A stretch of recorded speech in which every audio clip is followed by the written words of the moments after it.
Dokter Slamet tadi mungkin bisa mengomentari pendapat dari Mbak Rati yang mengatakan bahwa tetap saja tindak kesalahan harus ada konsekuensinya seperti itu, termasuk dalam perkara ini, Dokter Slamet. Ya, semua ada konsekuensinya ya. Apalagi kalau keluarga bisa menuntut, itu lebih berat lagi.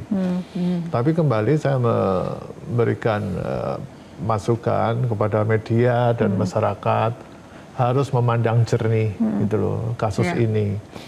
Oke, dokter tersebut salah. Oke, dugaan melanggar sumpah dan kode etik. Nanti ada majelisnya.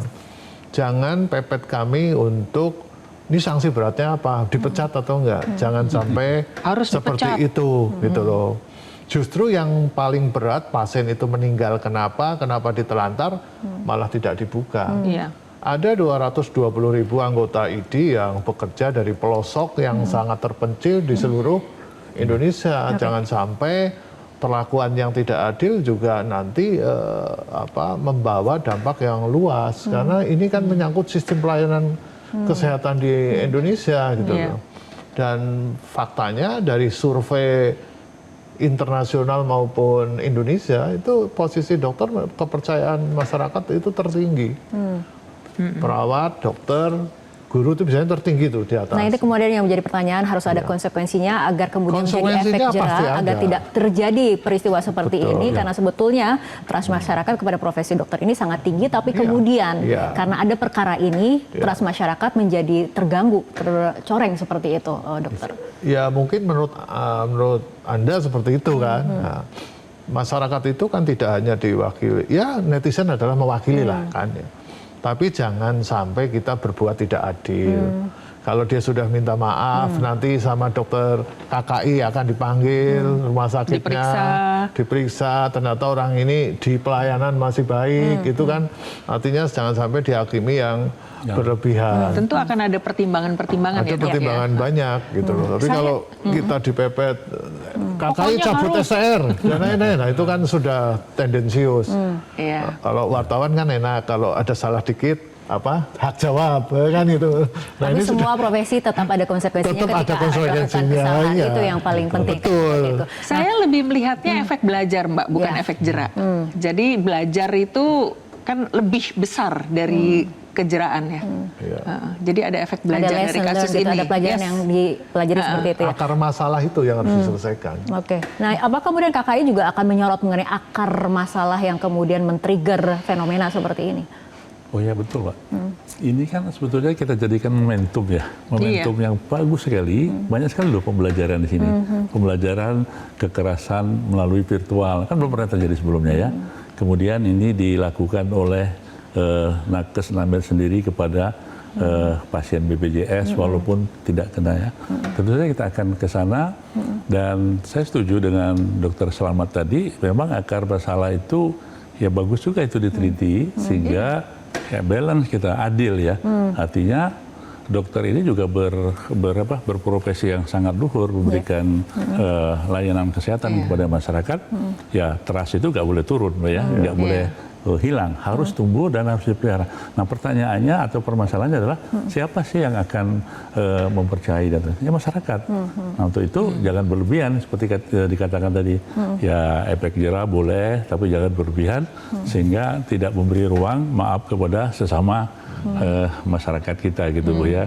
Kasihan mereka semua ya. Ya iya, karena ada etika profesi yang kemudian harus ditegakkan, hak pasien juga harus dilindungi. Artinya balance seperti itu. Iya, balance. Dari KKI sendiri agar kemudian ini bisa menjawab pertanyaan-pertanyaan publik bagaimana, apakah akan kemudian setiap tahapnya disampaikan kepada publik secara transparan untuk menjawab keingintahuan bagaimana proses yang terjadi di KKI, proses terhadap para oknum ini kemudian.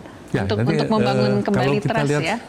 Kalau kita lihat sekarang Mbak ya, ada loh beberapa rumah sakit yang sudah melakukan punishment. Nah, walaupun itu bersifat sementara. Contoh, Rumah Sakit Sarjito menghentikan sementara PPDS ya. Itu boleh saja, itu kewenangan dia karena akan dianggap tidak kondusif ya untuk ke depan ya. Tetapi untuk penjatuhan hukuman harus melalui proses yang adil-adilnya Mbak. Karena ya dimanapun pengadilan itu harus adil gitu ya. Ya mempertimbangkan dari semua aspek, termasuk tadi yang disebutkan oleh Mbak Rati, mungkin ada faktor yang meringankan gitu ya, yang bisa kita dengar sebagai upaya untuk memberikan hukuman yang tidak terlalu berat bagi dia. Itu salah satunya begitu. Oke, Mbak Rati, dengan melihat keseriusan kasus ini dan dampaknya terhadap profesi seperti itu, apakah memang ini waktunya ada evaluasi yang harus kemudian didalami seperti pembinaan etik, kondisi kerja, kesehatan mental tenaga medis dan juga tenaga kesehatan? Iya.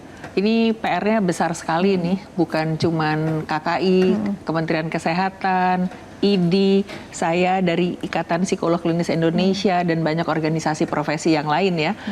Ini kerja kita bareng-bareng. Jadi ini menjadi tadi faktor pembelajaran bersama, dan ada sebuah fenomena baru ya, ketika sosial media dilibatkan di sini. Artinya nanti bisa masuk nih ke kurikulum kita ya, Dok. Bagaimana supaya adik-adik ini juga aware dengan pemanfaatan sosial media. Artinya ya, kalau kita kesel, kita capek, ada ruang untuk konseling boleh juga, ya kan? Tetapi tidak venting di sosial media karena kita menjunjung tinggi amanah dari profesi kita. Dan ini adalah profesi yang sangat luhur karena masyarakat itu kalau ngelihat kita tuh kan ngelihat dokter tuh seperti melihat malaikat penyelamat gitu ya, Dok ya. Jadi alangkah besarnya tanggung jawab itu. Dan ini mudah-mudahan nanti banyak teman-teman terutama di pendidikan profesi yang betul-betul kembali nih mengingatkan dan mengajarkan adik-adik, karena kita kan udah senior di sini ya, adik-adik untuk mawas diri dan apa tuh namanya berani untuk melihat bahwa ruang sosial media bukannya lepas dari tanggung jawab dan itu bukan ruang anonim. Oke, Dokter Slamet, apakah selama ini ada ruang untuk konseling itu daripada kemudian ketika kondisinya sudah burn out ataupun kelelahan seperti itu, kemudian mengalihkannya ke media sosial sehingga kemudian menimbulkan fenomena yang seperti ini? Apakah sebetulnya selama ini ada ruang untuk konseling, untuk kemudian menilai asesmen kondisi psikologis setiap tenaga kesehatan? Ya, dengan 220.000 dokter di seluruh pelosok negeri ini kan itu sangat besar. Dan kalau mereka bekerja di rumah sakit, di klinik mungkin ada ya. Tapi kalau di luar itu kan tidak terpantau. Artinya memang tidak terpantau bagaimana kondisi ataupun asesmen psikologi seperti itu? Ya, kalau sudah ada kejadian baru kita tahu kan. Tapi kalau beliau kerja di rumah sakit, saya kira terpantau. Dalam kasus ini memang saya jujur ada dua kesedihan. Kesedihan pertama adalah anggota saya kok bisa melakukan komentar seperti itu. Itu kesedihan saya yang pertama sekali. Padahal dia diingetin di pendidikan, Sumpah Dokter, kode etik, itu sampai nangis loh kalau Sumpah Dokter. Kesedihan yang kedua adalah ada pasien yang terlantar, kemudian meninggal dunia. Apakah ini sebuah gunung es? Nah, ini yang harus diaudit, gitu loh. Jadi dua ini yang harus titik akar masalahnya harus dicari, gitu loh. Jadi ada dua poin yang kemudian harus ditelusuri juga seperti itu ya dari sisi tapi sistem. Katakanlah nih ke depan sudah nggak ada komentar-komentar lagi, tapi pasien terlantar, meninggal dunia, butuh critical care, apa kita biarkan? Itu kan enggak kan? Nah itu kan harus diselesaikan juga, gitu loh. Jadi komitmen ID seperti itu. Oke, Dokter Syarif? Ya, sama. Jadi ini momentum yang bagus untuk memperbaiki sistem juga. Jadi kalau dilihat yang kita bicarakan tadi, ada loh banyak sistem di pelayanan kesehatan yang harus dibenahi, ya kan? Melalui transformasi. Apakah pembenahan selama ini tidak terjadi? Sudah, tapi kan tidak bisa itu sekali saja, kan harus terus-menerus. Ya, makanya ada transformasi kesehatan, yaitu masalah SDM, kemudian masalah IT-nya, masalah sarana prasarana, itu semua harus dibenahi. Apalagi kalau kita melihat negara kita begitu geografisnya yang sangat luas dengan variasi yang luar biasa ya, tentu saja tidak gampang melakukan transformasi itu. Tetapi yakinlah kita semua harus bersama-sama nih, bukan hanya dari Kementerian Kesehatan, dari ID, tapi semuanya ya, untuk membenahi ini semua agar masyarakat itu dapat mendapatkan layanan yang lebih baik. Tidak ada lagi pasien yang terlantar, tidak lagi pasien yang terlalu lama menunggu, dan seterusnya. Atau akan ada lagi istilah kok ada diskriminasi, itu sebenarnya tidak boleh dilakukan ya. Tapi dalam keadaan tertentu mungkin dianggap diskriminasi itu. Tapi sebetulnya dokter sebetulnya nggak pernah akan ada niat untuk melakukan diskriminasi. Seharusnya seperti itu. Tidak bisa. Baik. Jelajahi cara baru mendapatkan informasi. Download Metro TV Extend sekarang.